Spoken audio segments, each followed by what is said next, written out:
Hi everyone, welcome back to my channel. This is part 7 of the Theodore Robert Bundy series. This one's called The Horror on Taylor Mountain. So if you haven't watched parts 1 through 6, this is the time to push pause. They're all here up on my channel and we'll be right here when you're ready. So let's get into it.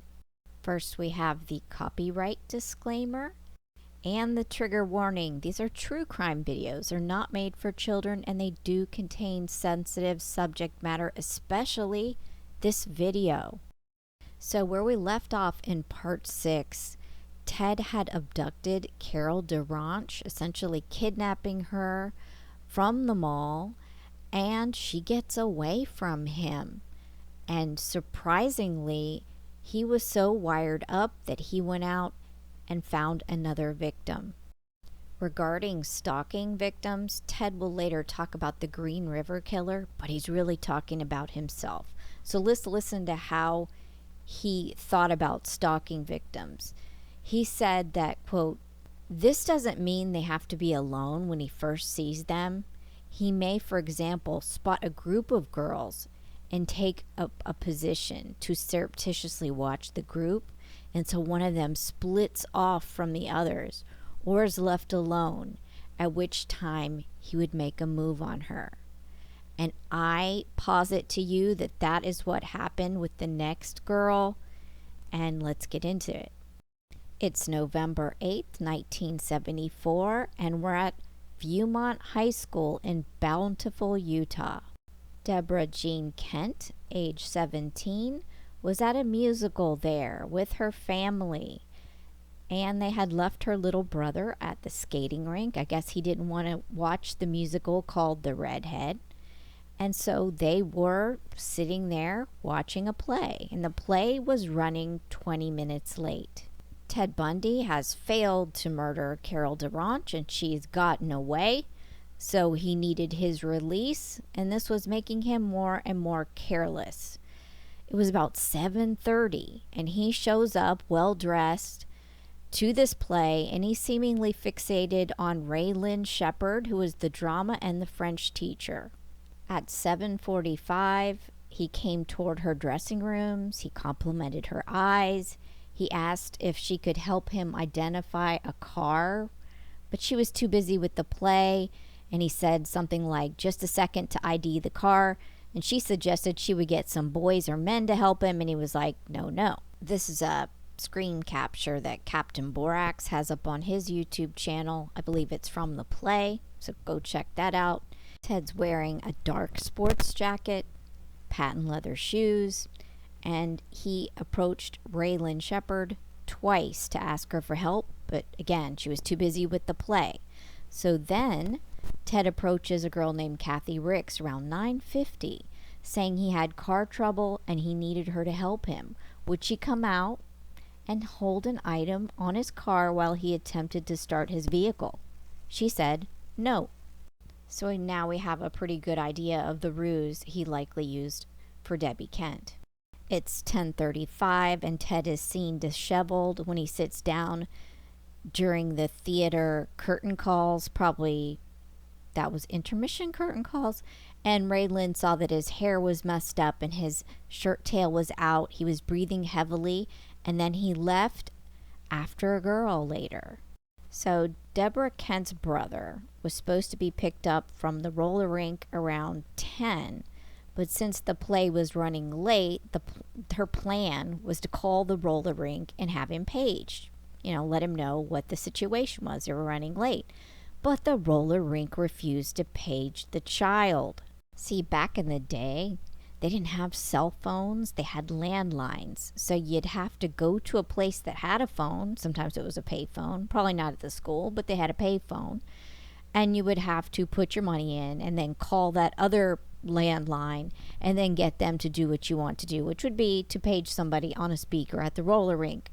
They refused to do it, so then she had to go and pick him up. First, she went to the bathroom during the intermission, so that would have logically been when she made the call. She went to the bathroom. Then around 10:10, during that second act, 5'1", 100 pounds, Debbie Kent went to the parking lot to head towards the rustic roller rink. And then, after the final curtain went down, the Kents filed out of the auditorium with the other families, and they waited near the entrance. And then gradually, everybody left and, got in their own cars and left. But the Kents didn't. They waited for Debbie until the parking lot was empty. And then they went to use the phone to try to figure out where she was, why she was still at the roller rink. And then they see their car. And they see that it's still there and her purse is inside the car. The Kents walked into the Bountiful police station around midnight and told the story to the police, but they suggested that maybe, she just went off. But they said, nope, that didn't happen. It was her father's first outing after his heart attack, and she would not have left her parents stranded outside. She wouldn't have left her brother at the roller rink. Nope, they said she didn't run away. On November 9th, while searching the school the next day after her disappearance, the authorities discovered a handcuff key outside on the sidewalk in front of a side door, and the handcuff key perfectly matched the handcuffs from the Carol Durant attack. It was a smaller than normal, non-police issued handcuff brand. I think it was called Jericall, and the handcuff key matched the handcuffs. See, one of the officers was aware of the earlier attempted abduction of Carol Durant, so they went to the Murray Police Department. Carol Durant was also shown an artist rendering made from the drama teacher, and Carol thought the mustache just seemed wrong. Keep in mind that Ted was also fond of putting on fake mustaches. We don't know if he did that in this case. Another witness also came forward a few months later to tell of seeing a ratty, lighter-colored Volkswagen leaving the parking lot. In later ear witness interviews, some people recall between 10:45 and 11:15 hearing a loud boom and hearing a girl scream coming from near the school. Now keep in mind it's a school, so sometimes you would hear kids making squealing and screaming sounds. Another witness heard the girl scream but couldn't see anything. So we have kind of an idea of approximately when the abduction happened, probably about 10:45. The people of Bountiful and the officers, the rescue teams looked all over for Deborah, couldn't find her. A reward was offered and raised. They still couldn't find her. So let's play Where's Ted? This is the FBI's timeline that they fashioned. It's shown that on November the 8th, he bought gas in Salt Lake City. He attempted to abduct Carol Durant and failed. Then he headed over to Bountiful, Utah, where he just did all the stuff I mentioned in this video. Viewing the play, trying to get Ray Lynn to come, failing getting another potential victim, and then getting Debbie. Then after it's all over, what does he do? What he always does, he gets on the phone with his girlfriend. Ted will later confess to the abduction and murder of Debbie Kent. He will say that he took her to his apartment and she was alive for 12 hours. Alive doesn't necessarily mean she was on her own 2 feet. She could have been. She could have been concussed. We don't know. My question is, how in the world did he get her inside his second floor apartment? People talked about how he sometimes used a ladder when he was, being stealthy or whatever he was doing. He didn't take a body up a ladder, I'll tell you that much. Oh, yeah. So Ted discarded her belongings in the same manner as many other victims. He claimed he cut her clothes into 3-inch squares and tossed them out the window of his VW. Ted later described an area in Fairview Canyon where he claimed he left her body. He said he buried her 2 to 3 feet deep. And back in 1984, a human patella was located in Fairview Canyon in San Pete County. It was allegedly amongst a bunch of bones, many of which were animal. And then in the end, the only one they thought was human was the patella, and it was given to the Kent family for closure. And then in 2015, with the advances in DNA testing, the patella was retrieved from the Kent family. It was tested, and it was found to be that of Deborah Kent. So it is true that Ted had left her there and that he had also buried her there. He was telling the truth on that. The devastation that Ted's actions wrought can never be underestimated. For example, the Kent family left the porch light on for 40 years for Debbie. Her grave also reads, "Debbie was a true friend to everyone." On a creepy side note, on November 15th, so about a week later, at 1:15 p.m. at the office of the high school, Raylan Shepard received a note in her inbox to call a number in Salt Lake City. When she calls the number, a male voice on the other end says, "Tonight is the night, you're next." And it's not even known that whenever Debbie Kent went missing, Raylan Shepard had seen this man and all that stuff. So that's super creepy. So she contacted the police, and then whenever the police, I believe, came back to the school, Raylan could not locate the slip of paper with the phone number on it. Was Ted stupid enough to use a phone that could be tracked back to him? I don't know. It's just another creepy side note. So it's January 12th, 1975 at the Wildwood Inn in Aspen, Colorado. And Karen E. Campbell, age 23, was a tourist. She was vacationing with Dr. Raymond Gadowski, an orthopedic surgeon, and her boyfriend, fiance of a year, and his 2 children. And they were from Farmington, Michigan, and they all were enjoying the Snowmass ski resort in the Rocky Mountains. Karen was a nurse. She was 5 foot 5 inches tall, 100 pounds. Note Ted liked to abduct petite girls, and I think part of that is they're easier to snatch. So Karen and Raymond had dined at the Stew Pot across the street from the Wildwood Inn. Karen had had a thick meat stew and a glass of milk.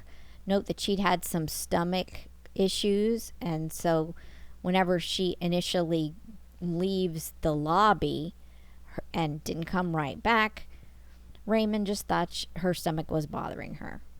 So they all were in front of a fire and having a discussion with another couple, and she was talking about how she had a Viva magazine upstairs in room 210, and the other guy had a Playboy magazine, and they were going to trade magazines. And Raymond wanted to stay in front of the fire. So she went up using the elevator up to the room, and that was the last time she was seen. It says here she went down the wide, deeply carpeted hallway, past the reservation counter to the elevator door at the end of the room. She pushed the button, the door opened, and as Gadowski watched, she stepped in. After the door closed, Gadowski sat down. He remembered that when Karen had entered, the elevator had been empty, but on the second floor, the elevator opened and Karen stepped out into the hall. She said hello to Mr. and Mrs. Leon Yoder of Denver as she passed them in the hall. They knew her casually, and that was the last time anybody saw her. Note, as seen here in this picture, the walkways to the rooms were outdoors and not indoors. So after 20 minutes, she was gone. She fails to return. Gadowski has to go back up to his own room and knock on the door, assuming she's in there, probably having stomach cramps or something, but no one answered, and he had to get the main key from the desk, and when he went in, the magazine was still in her room. She'd never made it back into that room, so he made a missing persons report. The search for Karen Campbell began the next morning. The police arrived at 8 p.m. that night, took the report. They investigated, they searched the inn, and then they spread out the next day. They even sent an officer to the Gadowski residence to ensure that Karen hadn't just gone home. And just like that, Karen Campbell was gone. She was missing. On February 17th, 1975, at 8:41 a.m., a caller had spotted a body on Owl Creek Road on the Sinclair property. The nude, frozen body was found 14 feet off the edge of the road, partially eaten by animals. The body was approximately 6.5 minutes and 2.8 miles northeast of the Wildwood Inn. The body of Karen Campbell was identified as the missing girl by the Denver coroner's office. Dr. Don Clark was the Denver pathologist. He determined that she died not long after eating, that her death had been caused by, quote, blunt trauma to the head, end quote, and that there was a probability that she had experienced sexual intercourse shortly before death. The autopsy report shows she had a fractured tooth, a skull fracture likely from multiple blows to the back of the head, so that was blunt force trauma. Later, the skull bone impressions seemed to match a crowbar, which would be Ted's MO. Again, her stomach was still full, so she was likely killed between 2 to 5 hours after her last meal. She was still wearing a gold earring, and the other one was in the snow. So let's play Where's Ted from the FBI's timeline. They found that on the 12th, he purchased gas in Glenwood Springs, that she had had dinner in Snowmass, and he was identified as being in the area of Snowmass, that he abducted her from the Wildwood Inn, and that then the next day he was buying gas in Green River, Utah. Now keep in mind, he would run that car into the ground, and then on the 13th, what does he do? He calls Liz, he calls his girlfriend after. And just note that on the 12th, Ted's credit card was used in Aspen at the Grant Clayton Chevron using his license plate. He bought gas twice in Glenwood Springs in around that time, and both the handwriting and the signature on that receipt matched Bundy's. See, what Bundy did is he reported the loss of his license plate in Utah. He got a new one, and then after that date, he used both plates on his credit card. So he thought he was being sneaky, but he really wasn't.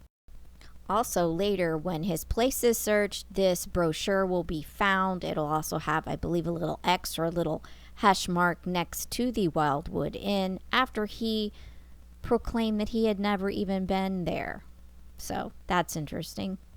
This photo is from the Hi, I'm Ted website and blog. I highly recommend checking it out.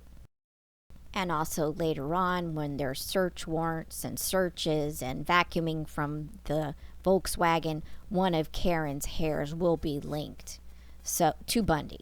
So there is some more circumstantial evidence there. But Ted will later speak in the third person to Hugh Ainsworth and eventually confess to her murder. When he was speculating to Hugh, he speculated that Karen may have met her attacker in an elevator and went somewhere with him under the guise of him feigning an illness. He implied that the attacker may have had a room there registered for 2 people, because when they had done the investigation, they had looked for people that had had single occupancy. And in my opinion, this was a lie, as Ted was too cheap to spring for a room at the Wildwood Inn, that expensive hotel. Ted preferred the Holiday Inn, almost exclusively, you'll see. So anyway, the second story to the Wildwood Inn, as you saw in the pictures, had a staircase from the parking lot. I believe that's where he got her. He went from the parking lot up to right outside the elevator, right after the people saw her, probably right before she got to the door, and he used a ruse on her. He lured her away, got her into his VW, hit her with the crowbar, did the same thing he did to all the others, and then when he was finished, he threw her down the bank. So here's where we're going to talk about the horror on Taylor Mountain, the dump sites. Taylor Mountain was 12 miles approximately from the Issaquah dump site where Janice Ott and Denise Naslin's remains were left. In general, the Taylor Mountain site was woodsy, it was wet, it was dark, it was gothic. It had brambles in some of the areas, or what would you call it, where trees were all kind of in a circle in certain areas where the bones were found. And another spoiler alert, if you don't want to see bones, and I've already held back not showing Karen Campbell's remains, this is a time to hit the pause button. On March 1st, 1975, in King County, Washington, that's Taylor Mountain, students doing a forestry project marking the trees found a human skull, that of Brenda Ball, off Powerline Road and Highway 18 on the north side of Taylor Mountain. The next day, so that was the 2nd, the officers were taken to the site, and Detective Keppel assumed when he looked at the skull that due to the dental work, it was probably Brenda Ball, and he was correct. On March 3rd, 1975, an additional skull was found, tripped over by Detective Keppel, and it was the skull of Susan Rancourt, and 2 mandibles were then discovered by a team. A later detailed search of the areas uncovered a nylon cord, a lady's blouse, part of a yellow jacket, a white sweater, blue jean material, and so on. And on March 6, more bones were found, a 3rd skull, that of Roberta Parks. They didn't know if they were going to be able to identify it, but of course now they have. So you had Brenda Ball, Susan Rancourt, Roberta Parks, and then they will identify the jawbone of Linda Healy. So the police knew that at least these 4 victims were linked. The police believe the person has branched out, but has always come back to the area, to this dump site. So again, Brenda Ball, Roberta Parks, Linda Healy, Susan Rancourt were all found at this North Bend site, and then Janice Ott and Denise Naslin were found at the Issaquah site. And the police believe that the suspect very definitely lived or had lived in either King County, Washington, or that area. And wouldn't you know it, in the past, Ted and John Cowell, I believe that was his cousin, had hiked in this very area. And he would later tell that they'd hiked almost every road and trail in Taylor Mountain during 1973 and 1974. Talking about the dump sites, Ted will later say, quote, "It was a reasonable guess that the killer was trying to hide his crimes." And again, while Ted was speculating about the Green River Killer's dump sites, he was pretty much telling on himself about his own dump sites.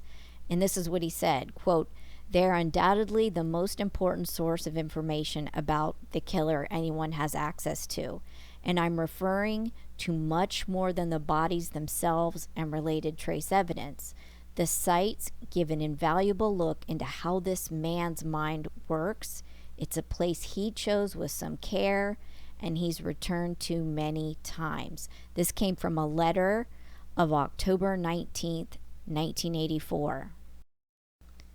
Ted will also talk about going back to the dump sites in an interview with Dave Reichert and Robert Keppel on November 17th, 1984. He's doing the speculation thing, but he's just talking about himself. Quote, "But he's still coming back to them, obviously. More than just bringing bodies back. He's coming back to check out and see what condition the body is in, to do whatever kick he gets out of it." End quote. And Bundy will later tell authorities if they bothered to stake out any fresh body that Ted would have been caught. In other words, he was a necrophiliac. So all these strange people who think Ted's sexy, and I don't even know where to begin with all this. Do you realize he's a necrophiliac? Regarding the corpse, Ted said, quote, "Possessiveness where the corpse could easily be as important as the live victim in some respects. It's a physical possession, an ownership, a taking. That is part of this syndrome which originates from, I think, a sense of power and ownership." So that was the horror on Taylor Mountain. And if you found this interesting, you found this informative, please hit that like button, hit the subscribe bell to find out in part 8 what happens to Ted Bundy.